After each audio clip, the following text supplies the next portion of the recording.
vemos estos casos, entonces, para hacer un enfoque diagnóstico del paciente con tortícolis, hay que tener en cuenta que la tortícolis, como decía el profe Uribe, entonces no es un diagnóstico, es un síntoma o un signo, dependiendo de cómo se vea, y pues que este signo nos va a llevar a múltiples etiologías.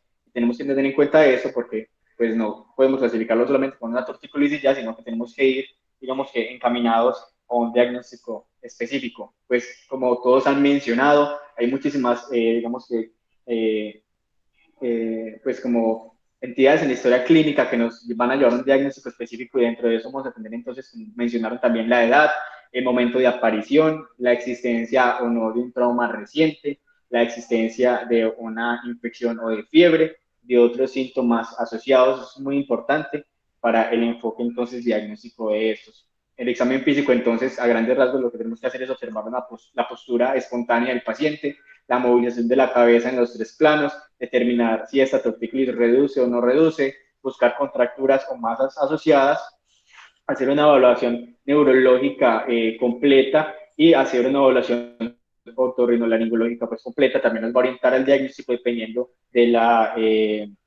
etiología pues posible según la historia clínica. Entonces, para empezar, el enfoque de diagnóstico del niño con tortícolis debe manejarse pues de manera, si es de manera congénita o de manera adquirida. Digamos que múltiples textos tienen diferentes tipos de abordar el paciente con tortícolis, desde pues, la edad de aparición, determinando si es dolorosa o no es dolorosa, determinando si es febril o no es febril. Muchos textos tienen pues como un abordaje diferente, pero aquí traemos uno pues en el que digamos que abarcamos todos estos diferentes algoritmos. Entonces, primero definir si es congénita o adquirida. Y dentro de las congénitas, pues vamos a encontrar un grupo de tortícolis congénita muscular y tortícolis congénita vertebral.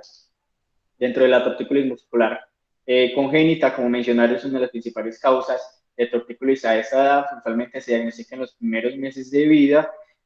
La etiología todavía no está esclarecida. La etiología de trauma durante el nacimiento cada vez queda como en el olvido y da paso a la posición fetal intrauterina por la coexistencia de otras diferentes, digamos que anormalidades al examen físico. También se ha podido atañar a la existencia de oligohidramnios perinatal.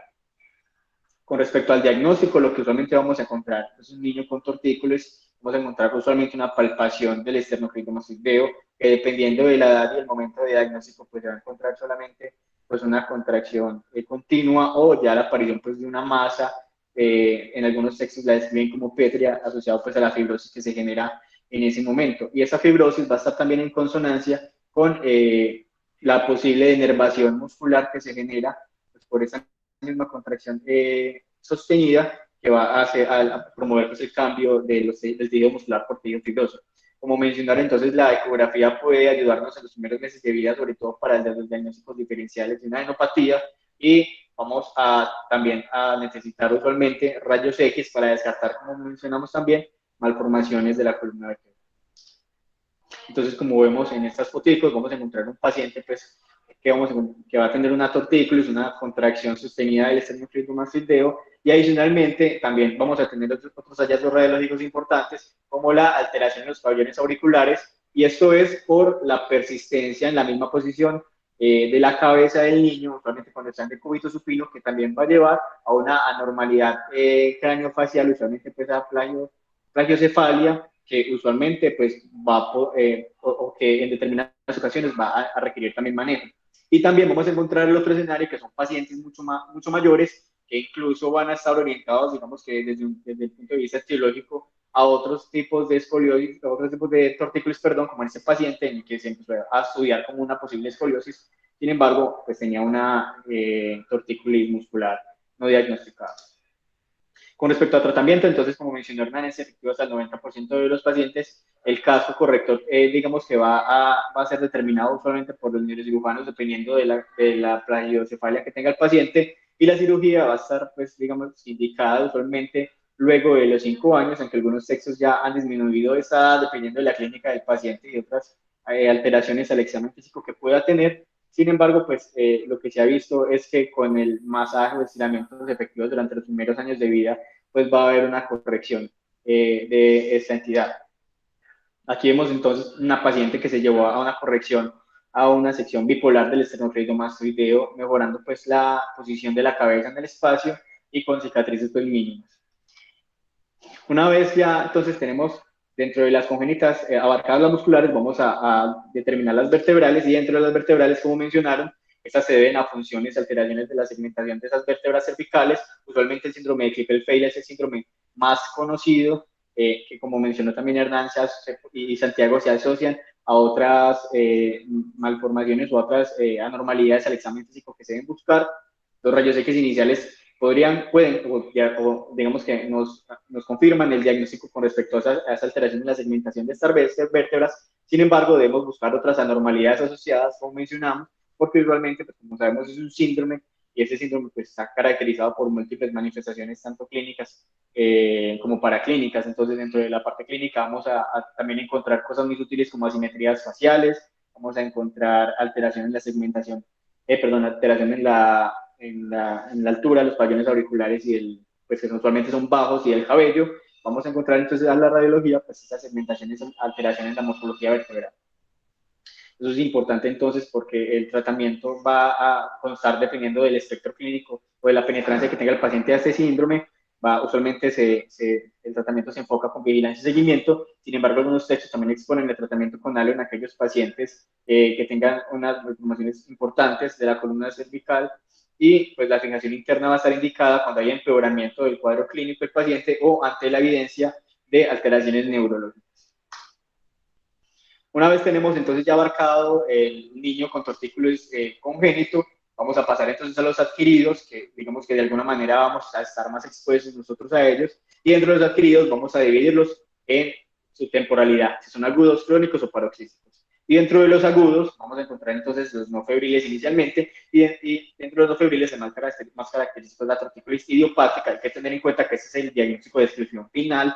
Lo traigo acá pues como para ver un orden específico, pero el idiopático es un diagnóstico de exclusión. Generalmente son pacientes que no tienen antecedente de trauma específico y que se presentan con una contractura dolorosa de los músculos cervicales, especialmente el esternocleidomastoideo. Vamos a encontrar un examen físico normal, vamos a tener fiebre, no vamos a tener trauma, vamos a tener pues, otros diagnósticos diferenciales posibles. Las imágenes en este grupo de edad no es posible, sin embargo, tenemos que tenerlas en cuenta en aquel paciente que sospechamos una tortícolis idiopática, pero que a pesar de que tiene ese diagnóstico, después de 2 días no presenta una mejoría, o ante la presencia de nuevos síntomas, pues tendríamos que hacer un reenfoque del paciente. Ante la existencia de un trauma mínimo, debemos siempre también pensar en otras cosas. Debemos pensar siempre en fracturas o subluxaciones, sobre todo cráneo cervicales o atlantoaxideas, porque pueden presentarse y usualmente son paradas por alto. Usualmente en los rayos X son difíciles de ver estas anormalidades, y podemos echar mano pues, de otras ayudas diagnósticas si es necesario, si las tenemos. Es raro, digamos que las hematomas musculares secundarios a los traumatismos, pero también pueden presentarse, y puede ser, obviamente, también en el contexto de un paciente con una malformación previa no diagnosticada, la primera manifestación. Con respecto a la tortícolis adquirida aguda, ya febril, entonces, como mencionamos en múltiples ocasiones durante esta charla, siempre debemos sospechar a causas de infecciones otorrinolaringológicas en pacientes que se presenten con tortícolis y fiebre. Entonces, pues como mencionó también Cristian, debemos descartar infecciones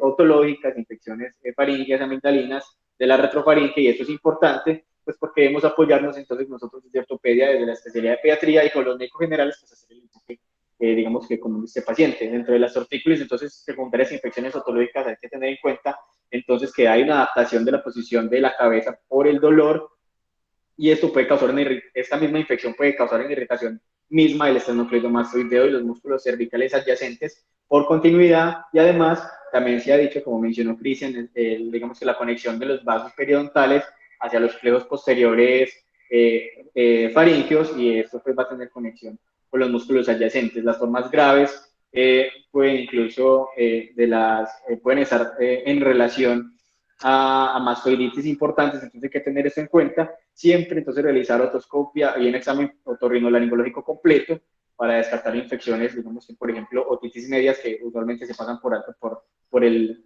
mal diagnóstico. Y también tener en cuenta que dentro de los enfoques de los, digamos que, enfoques diagnósticos de los pacientes con infecciones otorrinolaringológicas, siempre está la tortícolis, que se presenta de manera frecuente, especialmente en abscesos retrocilideos o retrofaringios, y tenemos que tenerlos en cuenta que, digamos, que se presenta con alguna frecuencia y que no se debe encasillar simplemente el paciente con una tortícolis idiopática. Como mencionaba Cristian, el síndrome de Grisel también es importante, digamos que tenerlo en mente, que usualmente se presenta con niños que tienen tortícolis o antecedente de tortícolis, tuvieron también antecedente o en el momento presentan fiebre o una rinofaringitis que incluso puede pasarse por alto. Lo que vamos a tener en esos pacientes es que vamos a ver una tortícolis que generalmente se empeora con la palpación y el dolor empeora también con el movimiento, una fiebre que generalmente es inconsciente o de intensidad variable, y que esta tortícolis no va a ser secundaria solamente a esa irritación de los músculos cervicales, sino que en ellos sí se va a presentar en realidad una luxación, usualmente C1, C2, y que eso se presenta por ese imbalance inflamatorio que se da a nivel de los ligamentos adyacentes a estas articulaciones, a estas vértebras, y que van a presentar laxitud. Entonces la laxitud es la principal, digamos, etiología hacia la luxación de C1, C2 en los pacientes que se sospeche el síndrome de Grisel. Con respecto a las infecciones osteoarticulares ya cervicoccipitales, y con respecto a eso, las discitis y las espondilodiscitis cervicales, usualmente los vamos a ver en pacientes de menos de 4 años. Hay que tener en cuenta que, aunque estos cuadros usualmente se asocian a que son larvados, de semanas, incluso meses de evolución en las infecciones vertebrales, pues también vamos a tener el cuadro de una aparición súbita de dolor cervical, tortícolis y fiebre, digamos que en presentaciones mucho más súbitas, y que en ocasiones también pueden estar incluso en relación a heridas sépticas o cuerpos extraños en la garganta, pero también, pues digamos que a siempre hematógenas, usualmente por Staphylococcus aureus. Una vez ya entonces descartamos las causas agudas, entonces vamos a las causas crónicas, y entre las crónicas no, es imposible estar, digamos que tener de lado las causas oncológicas. Siempre, digamos que debe estar en el abanico de posibles diagnósticos en los pacientes infantiles, y en la tortícolis no es, digamos que diferente. Obviamente, después de descartar todo lo que ya hemos mencionado hasta acá, pues pueden presentarse tumores malignos o benignos, dependiendo de los hallazgos clínicos y radiológicos. Hay que tenerlos pues siempre en mente, y la posibilidad de metástasis pues también a ese nivel. También puede haber tortícolis inflamatoria en el contexto de enfermedades reumatológicas, siempre sospechar ante la existencia de otros síntomas reumatológicos del paciente, y de ahí la importancia de hacer una valoración clínica completa, y el tratamiento de esos pacientes va a ser según pues, su patología de base. Otra cosa súper importante es no olvidar las causas de tortícolis oculares y vestibulares. Dentro de las oculares, como vimos, que son generalmente tortícolis posicionales, van a estar asociadas pues, a disminuir con esa posición la diplopía que presentan esos pacientes. Usualmente pueden diagnosticarse incluso después de los 6 años en el contexto de estrabismos o de nistagmus paroxístico. Y con respecto a las causas vestibulares, pues sabemos que se ven alteraciones del oído medio, y también es una tortícolis posicional que el paciente utiliza pues para equilibrar, digamos, de manera su base de sustentación. Y una vez ya entonces descartamos la parte crónica, vamos a ver las partes paroxísticas, que son mucho más infrecuentes, y dentro de esas vamos a tener los tumores cerebrales medulares o raquídeos, que puede ser el primer signo de un tumor cerebral.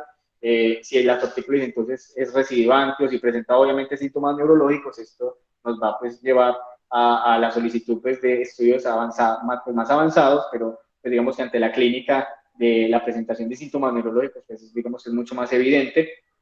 Pero otras causas paroxísticas menos evidentes y menos frecuentes van a ser la tortícolis infantil paroxística benigna, que usualmente se presenta de manera súbita, con pérdida de la mirada. Las crisis duran alrededor de una semana, desaparecen usualmente a los 5 años, pero siempre se debe descartar causa tumoral de esta presentación. Las tortícolis espasmódicas, que usualmente se asocian al consumo de medicamentos como neurolépticos y metoclopramida, también deben tenerse en consideración. Y el síndrome de Sandler, que se presenta pues, en el contexto del reflujo gastroesofágico, por una esofagitis pues, secundaria, por múltiples episodios durante el día, por la irritación de esta esofagitis que se presenta. Esto sí es mucho menos frecuente, pero debe tenerse también en consideración, ya que al final pues un enfoque diagnóstico pues, más amplio de todo lo que les acabo de decir. Siempre descarte traumatismos, si es necesario orden de radiografías para descartar luxaciones o alguna malformación preexistente. Como sabemos, usualmente los pacientes con malformaciones preexistentes no se van a presentar en el contexto de traumatismo, pero puede darse, entonces debe descartarse. Si no fue por secundaria trauma, entonces determine si el paciente tiene fiebre, y si es en el contexto de fiebre, pues determine cuál es la causa otorrinolaringológica que la cause. Si no es ninguna de esas, entonces hay alguna alteración neurológica, y si la hay, entonces determine si hay algo, si hay una lesión ocupante de espacio u otra causa, pues que la determine. Y si es normal, pues ya llega el diagnóstico de una tortícolis idiopática que usted va a seguir, que va a seguir pues, durante el tiempo, que debe mejorar, que no debe tener nuevos hallazgos clínicos y que se debe curar en 2 a 3 días. Si no, replantee entonces todo el algoritmo y determine cuál es la posible etiología en ese momento. Muchas gracias. No sé, profe Uribe, si tiene algo.